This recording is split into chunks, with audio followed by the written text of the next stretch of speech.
نحمده ونصلي على رسوله الكريم أما بعد فأعوذ بالله من الشيطان الرجيم رب اشرح لي صدري ويسر لي أمري واحلل عقدة من لساني يفقهوا قولي رب زدني علما ربنا فقهنا في الدين اللهم إني أسألك علما نافعا وعملا متقبلا ورزقا طيبا واسعا السلام علیکم ورحمۃ اللہ وبرکاتہ۔ امید ہے آپ سب لوگ ٹھیک ٹھاک ہوں گے۔ الحمدللہ جی 4 سپارے ہمارے ختم ہو چکے تھے اور 5واں سے ہم لوگ شروع کر رہے ہیں۔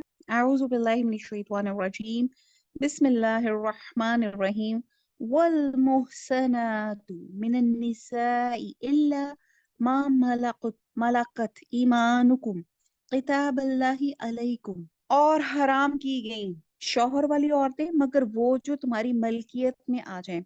اللہ تعالیٰ نے یہ کام تم پر فرض کر دی ہیں اور ان عورتوں کے سوا اور عورتیں تمہارے لیے حلال کی گئی ہیں، اور اپنے مال کے مہر سے تم ان سے نکاح کرنا چاہو برے کام سے بچنے کے لیے، نہ کہ شہوت رانی کرنے کے لیے، اس لیے کہ جن سے تم فائدہ اٹھاؤ انہیں ان کا مقرر کیا ہوا مہر دے دو، اور مہر مقرر ہو جانے کے بعد تم آپس کی رضامندی سے جو طے کر لو اس میں تم پر کوئی گناہ نہیں، بے شک اللہ تعالیٰ علم والا حکمت والا ہے۔ پارہ نمبر ہمارا جو یہ 5 شروع ہوتا ہے، اس میں جو پہلا لفظ آتا ہے والمحصنات، یہ ہمارے اسکالرز کہتے ہیں کہ اس کے 4 میننگز میں استعمال ہوتا ہے۔ ایک شادی شدہ عورتوں کے لیے بھی، دوسرا آزاد عورتوں کے لیے بھی، تیسرا پاک دامن عورتوں کے لیے بھی، اور 4 مسلمان عورتوں کے لیے بھی۔ اور روایت میں آتا ہے کہ ایک جنگ غزوہ اوتاس جو 8 ہجری میں ہوئی تھی تو دشمن کی کچھ عورتیں گرفتار ہو کر آئی تھیں، اور تو مسلمانوں نے ان کے ساتھ تعلق قائم کرنے میں کچھ تھوڑی سی کراہت محسوس کی کیونکہ وہ شادی شدہ تھی،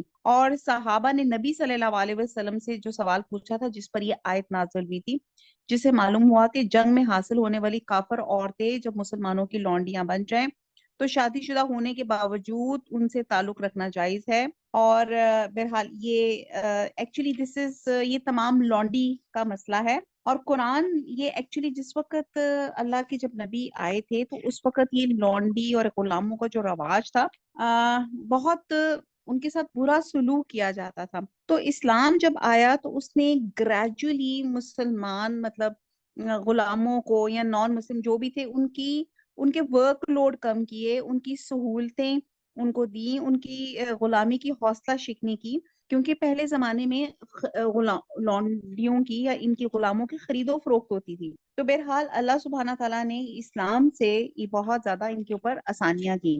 اور اگر ہم دیکھیں تو یہ شروع میں تھوڑا سا بریف بتا دوں کہ پارہ نمبر 5 جو تھا اس میں حضور صلی اللہ علیہ وسلم کی امت اور دیگر انسانوں کو خطاب کیا گیا ہے، اور اس میں غزوہ بدر اور غزوہ احد کے بعد مدینہ کی اس چھوٹی بستی میں جو مسائل پیدا ہوئے تھے ان کی رہنمائی کے لیے پہلے سے زائد ہدایت دی گئی ہیں، خاص طور پہ مسلمانوں کی اجتماعی زندگی کے بارے میں، خاندان کی تنظیم کے بارے میں، نکاح کے سلسلے میں، طلاق کے سلسلے میں، مرد اور عورت کے تعلقات کے سلسلے میں، خاص طور پہ یتیموں اور غلاموں کے بارے میں اللہ سبحانہ تعالیٰ نے اور بہت سے احکامات نازل کیے، اور وراثت کے قانون کے بارے میں، اور میاں بیوی کے جب جھگڑے ہو جائیں اس پہ اللہ سبحانہ تعالیٰ نے اللہ تعالیٰ کا احسان ہے کہ بہت واضح احکام رکھے، اور پھر شراب اور طہارت اور لین دین بہت سی چیزیں ہیں جو ہم انشاءاللہ تعالیٰ 5ویں سپارے کے یہ ہم اس میں پڑھتے جائیں گے انشاءاللہ تعالیٰ، اور سورہ نساء میں۔ اور یہاں پہ نکاح کی اس میں 4 چیزوں کے لیے اس میں 4 چیزیں شرطیں قرار دی گئیں کہ نکاح کرنے کے لیے جو ہے سب سے پہلے یہ ہے کہ طلب کرو، ان تبتغوا، یعنی کہ دونوں کی طرف سے ایجاب اور قبول ہو، دوسرا یہ ہو کہ مہر ادا کرنا ہو، تیسرا یہ ہو کہ ان کو شادی کی قید میں لانا مقصود ہو، یعنی کہ کچھ خالی ریلیشن شپس نہ ہو، یہ مقصد یہ ہے کہ ایک جس کو کہتے ہیں نا کہ یہ صرف فزیکل نہ ہونا ہو، یہ ایک خوبصورت کمپینین شپ ہے، اور چوتھا گواہوں کی موجودگی میں نکاح ہو۔ پارہ نمبر 5 ہے اور آیت نمبر ہماری چل رہی ہے 25۔ تم میں سے جس کسی کو آزاد مسلمان عورتوں سے نکاح کرنے کی پوری وسعت اور طاقت نہ ہو تو وہ مسلمان لونڈیاں جن کے تم مالک ہو اپنا نکاح کر لے۔ اللہ تعالیٰ تمہارے اعمال کو بخوبی جاننے والا ہے، تم سب آپس میں ایک ہی تو ہو، اس لیے ان کے مالکوں کی اجازت سے ان سے نکاح کر لو، اور قاعدے کے مطابق ان کے مہر ان کو دے دو، وہ پاک دامن ہو، نہ کہ علانیہ بدکاری کرنے والی، ولا متخذاتی اخدان، اور نہ خفیہ آشنائی کرنے والی۔ بس جب یہ لونڈیاں نکاح میں آ جائیں، پھر اگر وہ بے حیائی کا کام کرے تو انہیں آدھی سزا ہے، اور اس سزا سے جو آزاد عورتوں کی ہے۔ کنیزوں سے نکاح کا یہ حکم تو تم سے ان لوگوں کے لیے ہے جنہیں گناہ اور تکلیف کا اندیشہ ہو، اور تمہاری ضبط کرنا بہت بہتر ہے۔ اللہ تعالیٰ بڑا بخشنے والا، بڑی رحمت والا ہے۔ اب یہاں پہ بدکاری کا سد باب کرنے کے لیے جو اللہ سبحانہ تعالیٰ نے یہاں پہ جو حکم غلاموں کے ساتھ رکھا کہ ان کا جو درجہ تھا آزاد عورتوں کے برابر کیا، ان جو لونڈیوں کا تھا ان کی اولاد کو بھی وہی حقوق دیے گئے جو آزاد بیوی کے ہیں۔ تو یہ گریجولی، یعنی کہ جس معاشرے میں جب اللہ یہ اسلام نافذ ہوا تو وہاں پہ ملازمین کے ساتھ بے انتہا برا سلوک کیا جاتا تھا۔ تو یہ بڑا اللہ تعالیٰ کا اور قرآن کا، اسلام کا یہ بہت بڑا جو کہتے ہیں اعجاز ہے، اور بہت بڑی ان کے اوپر رحم والی بات ہے کہ غلاموں کو بھی یہاں پہ حقوق دلائے گئے۔ اچھا، یہاں پہ ایک لفظ ہے، میں اکثر اس چیز پہ میں تھوڑا سا ٹھہر جاتی ہوں، ولا متخذاتی اخدان، نہ خفیہ آشنائی کرنے والی۔ اب یہ وہ چیز ہے کہ یہاں آج کل کی جو ہماری جنریشن یا اللہ تعالیٰ چاہتا ہے کہ تمہارے واسطے خوب کھول کر بیان کرتے، تم سے پہلے کہ نیک لوگوں کی راہ پہ چلائے اور تم پر رجوع کرے۔ اللہ تعالیٰ جاننے والا، حکمت والا ہے۔ اللہ چاہتا ہے کہ تمہاری توبہ قبول کر لے، اور جو لوگ خواہشات کے پیرو ہیں اور وہ چاہتے ہیں کہ تم ان سے بہت دور ہٹ جاؤ، اللہ چاہتا ہے تم سے تخفیف کر دے، یعنی کہ آسانیاں کر دے، کیونکہ انسان کمزور پیدا کیا گیا ہے۔ اے ایمان والو، اپنے مال ناجائز طریقے سے مت کھاؤ، مگر یہ کہ تمہاری آپس کی رضامندی سے خرید و فروخت ہو، اور اپنے آپ کو قتل نہ کرو۔ وَلَا تَقْتُلُوا أَنفُسَكُمْ، یقیناً اللہ تعالیٰ تم پر نہایت مہربان ہے۔ اب یہاں پہ جو ہے کبیرہ گناہوں کی یہاں پہ 3 باتیں بتائی گئی ہیں۔ نمبر 1، کسی کی حق تلفی کرنا۔ اللہ کے حقوق اور بندوں کے حقوق بھی اسی میں شامل ہیں، ٹھیک ہے جی، کسی کی بھی حق تلفی ہو، چاہے وہ اللہ کے حقوق ہو چاہے بندوں کے حقوق ہو۔ دوسرا، اللہ سے بے خوف ہو کر بدی کو ڈھٹائی سے نیکی بنا کر کرنا۔ تو یہ بھی ہم دیکھیں کہ یہ بھی آج کل کا ہماری سوسائٹی کا ٹرینڈ بن چکا ہے۔ اور پھر تیسرا یہ کہ ان میں بگاڑ پیدا کرنا، جن پہ آپ کا سوسائٹی کا نظام کا جس میں ہو، آپ کا خاندان اور معاشرے کے مختلف اداروں کے جو روابط ہیں ان میں انارکی پیدا کرنا، انتشار پیدا کرنا۔ تو یہ چیز ہے۔